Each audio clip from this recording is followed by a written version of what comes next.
Hello दोस्तों, अगर आप मेरे इस चैनल पर नए हैं या आज पहली बार ये वीडियो देख रहे हैं तो मैं आपको बता दूं कि ये एक सीरीज का हिस्सा है। इसलिए पहले जाकर पिछले पार्ट्स देख लें ताकि आपको आज की ये स्टोरी अच्छे से समझ में आए। पुराने पार्ट्स का लिंक आपको डिस्क्रिप्शन या ऊपर आई बटन में मिल जाएगा। कहानी शुरू करने से पहले अगर आप ऐसी ही मजेदार और डार्क व्हाट इफ सीरीज देखना चाहते हैं तो जल्दी से इस वीडियो को लाइक और चैनल को सब्सक्राइब कर लें। तो चलिए बिना किसी देरी के शुरू करते हैं आज की कहानी।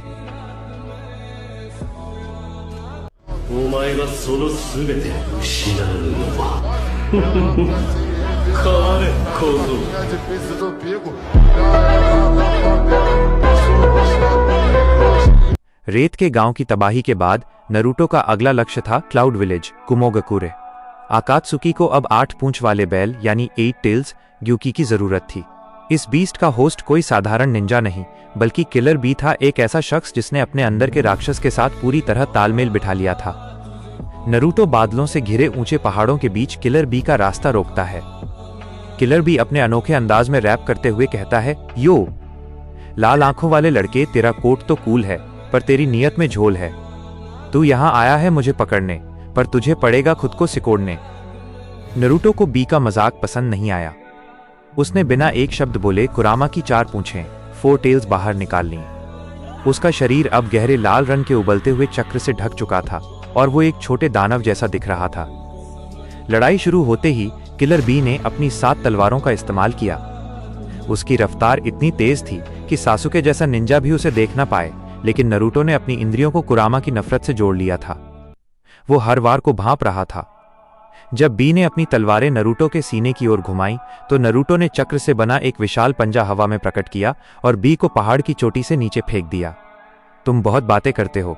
नरूटो की आवाज अब भारी और दोहरी हो गई थी, जैसे उसके साथ लोमड़ी भी बोल रही हो। किलर बी ने महसूस किया कि ये लड़का अब तक के सभी आकात्सुकी सदस्यों से अलग है। उसने तुरंत वर्जन 2 फॉर्म लिया और 8 पूंछ वाले बैल की शक्ति को बाहर निकाला। दोनों जिंचुरिकी के बीच की टक्कर से पूरे पहाड़ों में भूकंप आ गया। किलर बी ने अपनी सबसे घातक तकनीक लारियट से नरूटो की छाती पर प्रहार किया, जिससे नरूटो की पसलियां टूट गईं। लेकिन नरूटो हंसा। उसने खून थूका और कुरामा की 6ठी पूंछ 6th टेल बाहर निकाल ली। अब उसके ऊपर हड्डियों का एक ढांचा स्केलेटन बनने लगा था। उसने अपनी उंगलियों के बीच एक टेल्ड बीस्ट बॉम्ब तैयार किया। बी भागो, उसके अंदर से 8 पूंछ वाले बैल की आवाज गूंजी। धमाका इतना जबरदस्त था कि क्लाउड विलेज की एक पूरी घाटी नक्शे से मिट गई। जब धुआं हटा तो किलर बी लहूलुहान पड़ा था। वो भागने में तो कामयाब रहा, अपनी एक पूंछ को पीछे छोड़कर, लेकिन नरूटो ने वो हिस्सा हासिल कर लिया जो आकात्सुकी के लिए काफी था। नरूटो ने तबाही के मंजर को देखा और ऊपर बादलों की ओर सिर उठाकर जोर से दहाड़ा। उसकी दहाड़ में जीत का जश्न नहीं बल्कि एक और गहरी नफरत थी। एपिसोड के अंत में क्लाउड विलेज का रायकाज अपनी मेज तोड़ देता है जब उसे पता चलता है कि उसके भाई पर कोनोहा के गद्दार ने हमला किया है।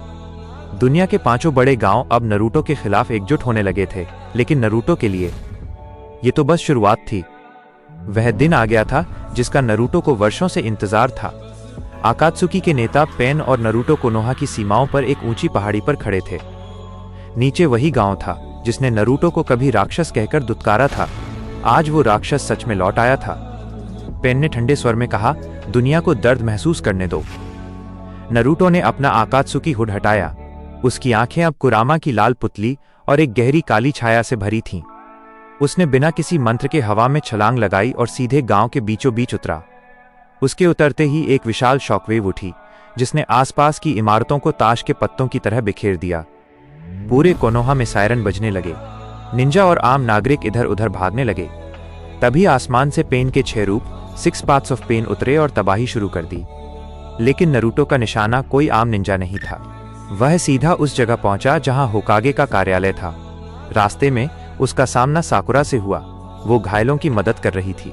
जब उसने नरूटो को देखा तो उसकी चीख निकल गई। नरूटो प्लीज रुक जाओ, क्या तुम्हें जरा भी याद नहीं कि ये तुम्हारा घर था? नरूटो उसकी ओर बढ़ा और उसका गला पकड़कर हवा में उठा लिया।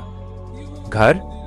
जिस घर की दीवारों ने मुझे कभी सहारा नहीं दिया, उसे गिरते हुए देखने में मुझे कोई दुख नहीं है। उसने साकुरा को एक मलबे के ढेर पर फेंक दिया और आगे बढ़ गया।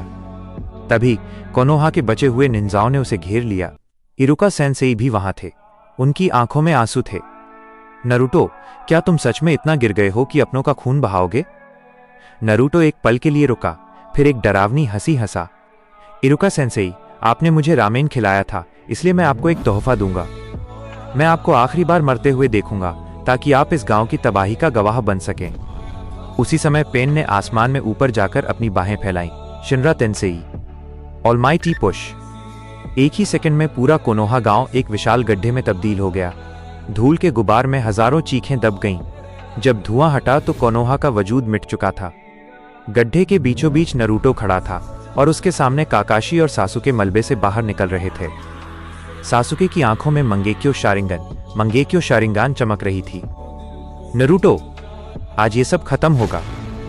नरूटो ने अपनी 6 पूंछें 6 टेल्स बाहर निकाली और जमीन को चीरते हुए सासुके की ओर झपटा।